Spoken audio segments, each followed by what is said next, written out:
Bonjour tout le monde, alors on est à la manif des soignants, je suis avec Mathilde, Daniel, ma collègue aussi Leïla Chaibi.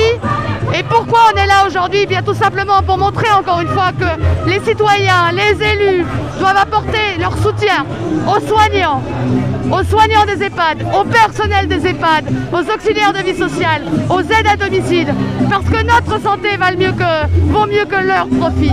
Et parce que les soignants, comme tous les personnels, ont été envoyés au front dans cette crise sans protection. Ça fait des années que nous disons qu'il manque de moyens. Il est grand temps que le gouvernement comprenne que leurs règles d'austérité ne sont qu'un dogme, pas une nécessité, et que la santé est un bien commun. Je crois qu'elle a tout dit. C'est important d'être aujourd'hui, après avoir applaudi les soignants, de les soutenir dans la rue et dans leurs revendications. Et on est très heureuse d'être présente. Il y a beaucoup d'élus, de militants et militantes insoumises qui sont là aujourd'hui dans les cortèges, ici au point fixe. Et on va continuer à mener la bataille. Cet après-midi encore à l'Assemblée, on va interpeller le gouvernement pour être à la hauteur de l'engagement et de la mobilisation incroyable de tous les personnels hospitaliers. Non, j'ai juste à rajouter quand même que le gouvernement est en train de nous faire croire qu'ils font un Ségur de la santé pour avoir des discussions dont ils ont exclu certains des soignants, ce qui est déjà absolument inacceptable.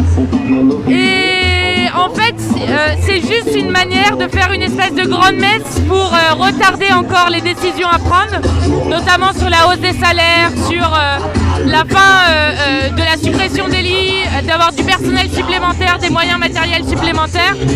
Et en fait, ils sont en train de faire ce Ségur-là alors que depuis déjà 1 an, les soignants et les soignantes étaient en grève pour demander notamment des moyens humains et matériels supplémentaires et que depuis 1 an, Macron faisait la sourde oreille sur leurs revendications.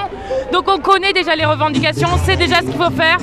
Donc faisons-le maintenant et urgemment après la crise que nous venons de vivre et le dévouement absolument exceptionnel qu'ont montré les femmes et les hommes qui ont œuvré et qui ont montré que la santé était bien notre bien commun et indispensable de l'intérêt général et qu'elle ne devait pas être soumise à l'austérité.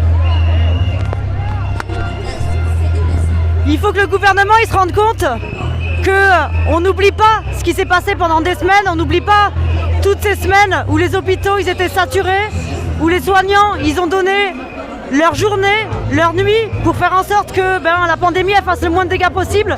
On les a applaudis pendant des semaines les soignants. Maintenant le virus il circule moins, mais pour autant là aujourd'hui ce qui se passe ça prouve qu'on n'oublie pas et qu'on va continuer de les soutenir pour une augmentation des moyens dans l'hôpital public, une augmentation de la rémunération des soignants et des soignantes pour que plus jamais on considère la santé comme une variable d'ajustement dont on peut se passer. Et donc on pense aujourd'hui également à tous les personnels en fait qui ont été essentiels pendant la crise, les auxiliaires de vie sociale, les aides à domicile, tous les personnels aussi des centres pour personnes en situation de handicap, parce qu'on n'en parle pas assez.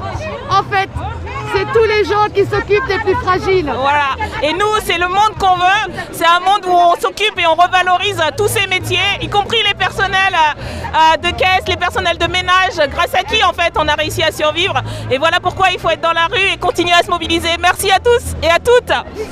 Aujourd'hui,